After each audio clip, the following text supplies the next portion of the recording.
Bueno, vamos a dar comienzo con el primer panel. Doctora Dafonte, por favor, y los disertantes del primer panel. Buenos días a todos.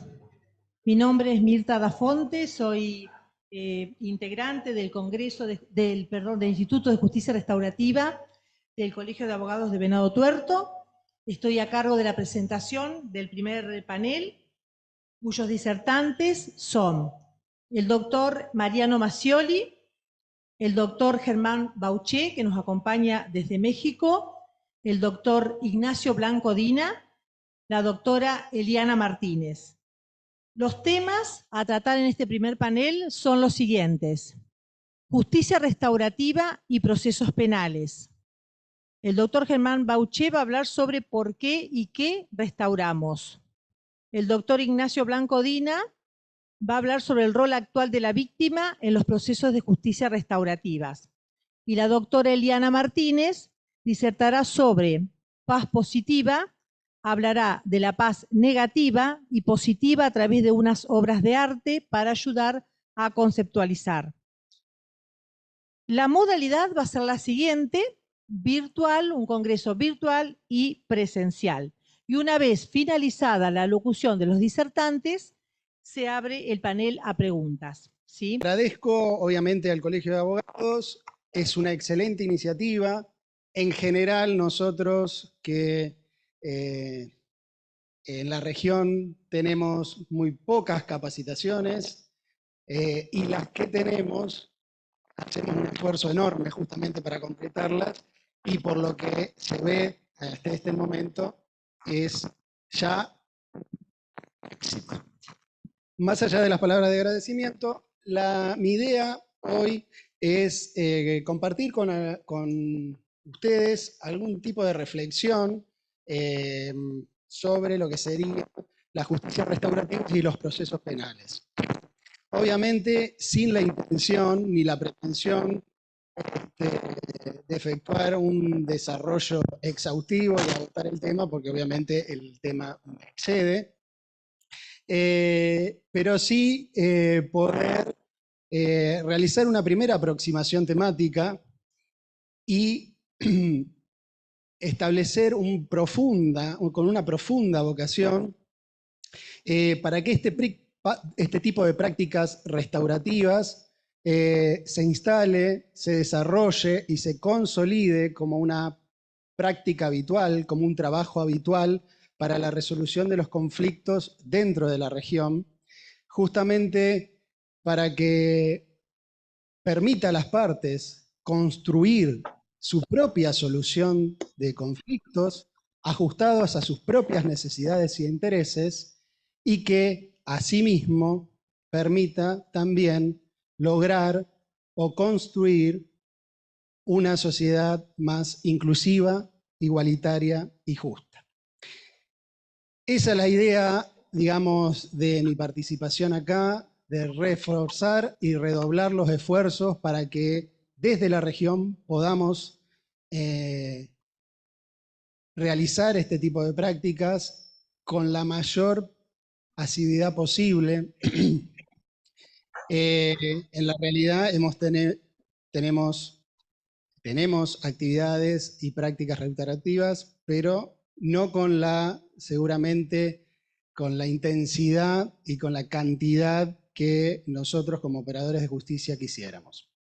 Entonces, esto también, obviamente, también lo comparto a esta situación con el doctor Merlo, que obviamente también tiene ese posicionamiento de poder afianzar este tipo de prácticas restaurativas, porque como bien decía en el panel inaugural el doctor Barraguirre, nuestro procurador, que es lo que permite afianzar y consolidar y construir lazos fuertes y poder responsabilizar que el ofensor se pueda responsabilizar por el hecho y que la víctima obtenga su reparación adecuada.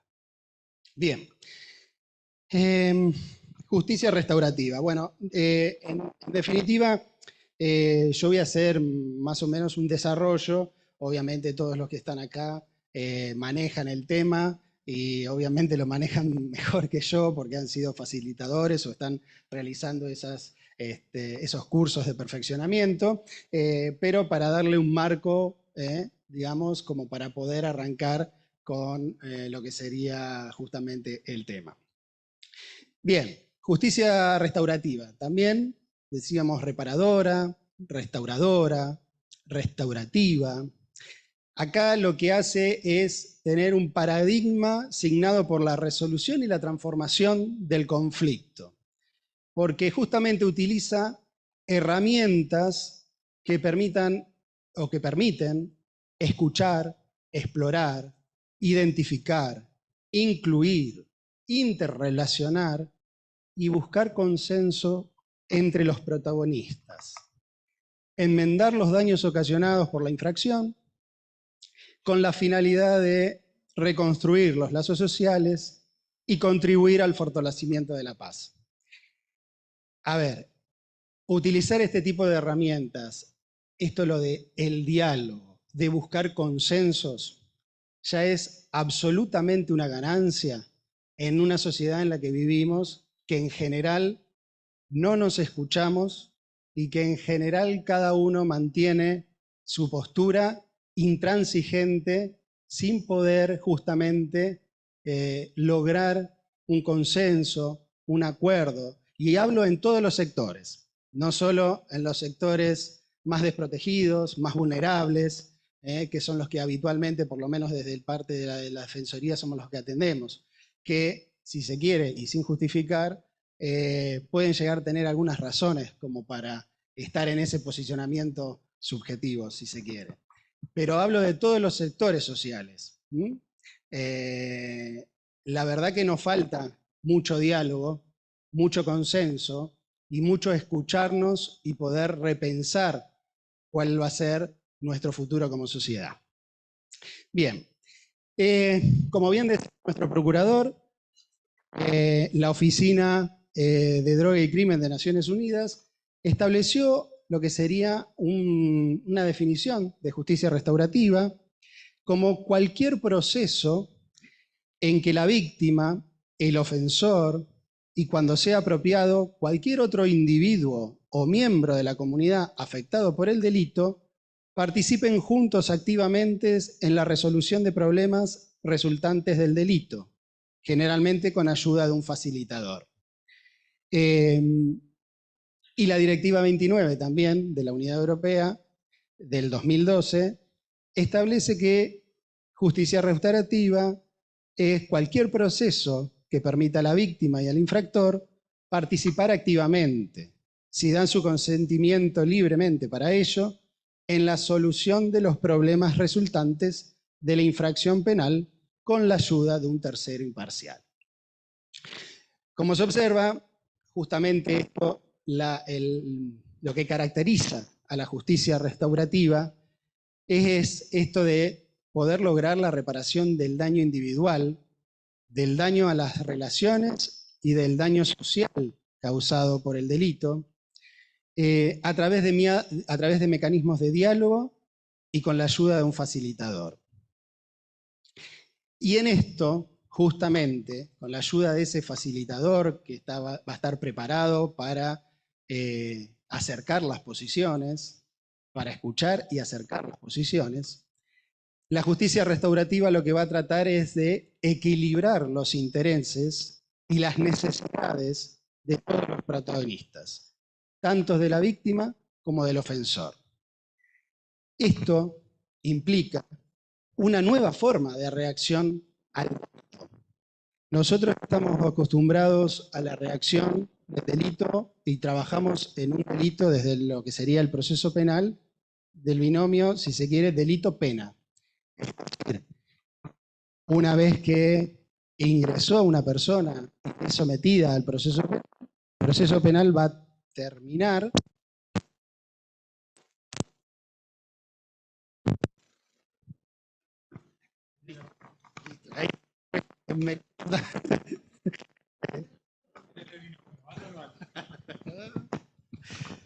Sí, ahí está. Bien, entonces, le decía, nosotros estamos acostumbrados a esto, a una vez que la persona está involucrada en un proceso penal, el proceso avanza y en la mayoría de los casos, obviamente va a depender también de la gravedad del delito y de los hechos, va a terminar en una sentencia que impondrá en la mayoría, en el mejor de los casos, una absolución o bien una sanción, una aplicación de una pena. Bien, en ese paradigma de construcción de solución que tiene, de solución de conflictos que tiene el sistema tradicional, obviamente ahí, como ya sabemos, la víctima no está representada, sus intereses no han sido escuchados y la aplicación de un castigo al ofensor no quiere decir que él mismo se responsabilice del hecho ni que lo pueda reparar. Con lo cual, digamos, la ganancia, si se quiere, de lo que es la justicia restaurativa es justamente pasar a operar en otro binomio, en el binomio de lo que sería conflicto-reparación. Y desentenderse, si se quiere, de la estructura rígida o encorsetada que el proceso penal puede significar para este tipo de prácticas. A ver, obviamente que este tipo de prácticas también deben ser insertas dentro del proceso penal y por eso obviamente tenemos esa consagración normativa en los códigos procesales y en el Código de Fondo como el Código Penal, en donde permiten las salidas alternativas al juicio. Pero la práctica restaurativa va mucho más allá y no está atada a la solución de ese conflicto, sino que requiere de un tiempo distinto del proceso penal. A ver, sinceramente, entrar en un pie de igualdad, conectar a las dos partes, escuchar a las dos partes, tratar de ver las posturas y los intereses de cada una y conciliarlos, es una tarea que tiene sus avances y sus retrocesos, no son tiempos lineales, se demanda tiempo de escucha y tiempo de trabajo a los fines de que ambas partes puedan sentirse representadas y protagonistas de no solo del conflicto, sino de la propia solución. Entonces, eso también hay que tenerlo en cuenta respecto de lo que sería la justicia restaurativa y cómo trabajarlo en la práctica. Bien, como les decía, esto de el ejercicio directo del poder punitivo y la aplicación de una pena que en general es una pena privativa de libertad, no resuelve el conflicto, no repara a la víctima, no rehabilita al ofensor, y no solo que no resuelve los problemas, sino que en la mayoría de los casos a veces los agiganta y los exacerba, creando nuevos trastornos también para la sociedad. En ese sentido, esta respuesta ya la vemos, por lo menos desde el punto de vista de lo que sería nosotros, desde el punto de vista del imputado, ¿no? En la Defensoría, donde un imputado, una vez que se ha aplicado la pena, e incluso antes, obviamente, si está en preventiva, es trasladado a encierro, y en el encierro nosotros tenemos cárceles superpobladas, hacinadas, con privación absoluta de derechos, sin educación, sin salud. Prácticamente tenemos una población muy joven, que va entre los 18 y los 30 años mayormente, que tienen un tiempo ocioso, que no hacen absolutamente nada, que no tienen un tratamiento resocializador, por más que esté consagrado en los códigos y que la ley se supone que tiene que aplicarle esa progresividad como para que pueda reinsertarse a la sociedad como mejor persona. Bueno, digamos, a ver, esto también implica un contrasentido, porque si nosotros encerramos para aprender a que la persona pueda reintegrarse a una sociedad, y me parece que, digamos, en sí mismo no sería un buen mecanismo. Estamos enseñando a vivir en libertad encerrados y con privación de derechos. Bien, a ver, que se entienda, tampoco, digamos, mi postura no es abolicionista ni nada, ni mucho menos. Obviamente que la pena es el único mecanismo que tenemos dentro de lo que sería el proceso penal, pero no puedo dejar pasar y marcar todas estas situaciones que están en la antípoda de justamente una justicia restaurativa. Justicia restaurativa que, como ustedes saben, debe ingresar en todos los órdenes y en todos los lugares. No debe ser privativa únicamente del proceso penal, y no solo para resolver ese conflicto, sino dentro de todos los procesos e incluso también para resolver el grado de violencia que hay dentro de las cárceles. También tendríamos que tener justicia restaurativa en la parte de ejecución de la pena. Entonces, vamos a dar un avance de lo que sería cómo se ve el proceso restaurativo en función del ofensor. Es decir, el proceso restaurativo facilita al ofensor asumir la responsabilidad de su comportamiento y comprender las consecuencias del mismo, motivando el cambio y evitando la reincidencia, al propiciar la inclusión social. Es decir, esto de asumir el rol, asumir su responsabilidad, debe ser a través de este proceso restaurativo y sobre todo de desarrollar todo lo que sería el capital social que pueda llegar a tener, entendido por capital social me refiero a de la persona, ¿no? En cuanto a sus relaciones recíprocas. Es decir, hay que motivarlo, hay que reforzar las identidades respecto de lo que sería el ofensor, hay que posicionarlo como justamente una persona, porque en la medida en que nosotros podamos reintegrarle la dignidad como persona, él va a poder entender justamente el sufrimiento que le ocasionó a la víctima. Si nosotros no trabajamos con el ofensor en este sentido, no va a haber posibilidad de consenso, conciliación, acuerdo y más aún, no va a haber posibilidades de lo que decía el procurador, hacerse responsable del acto cometido y tener la obligación de cumplir con lo acordado.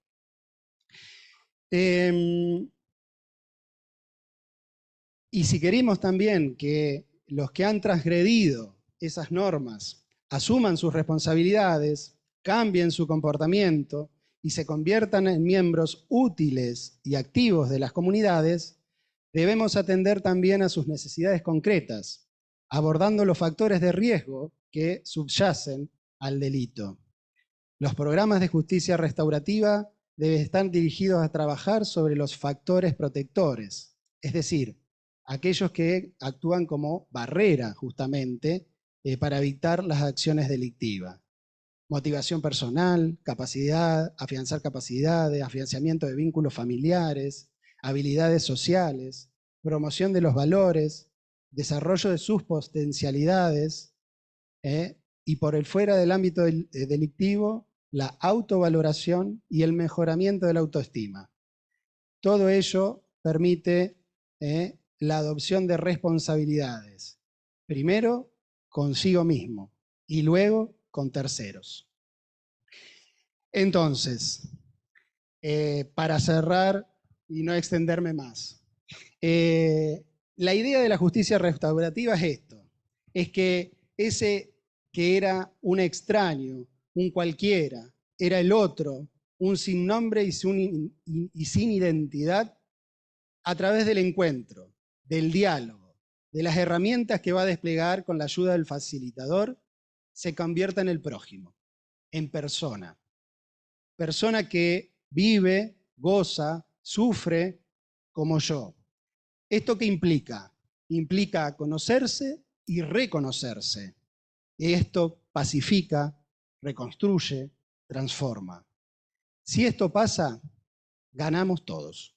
Entonces, ¿por qué no transitar estos caminos? Muchas gracias.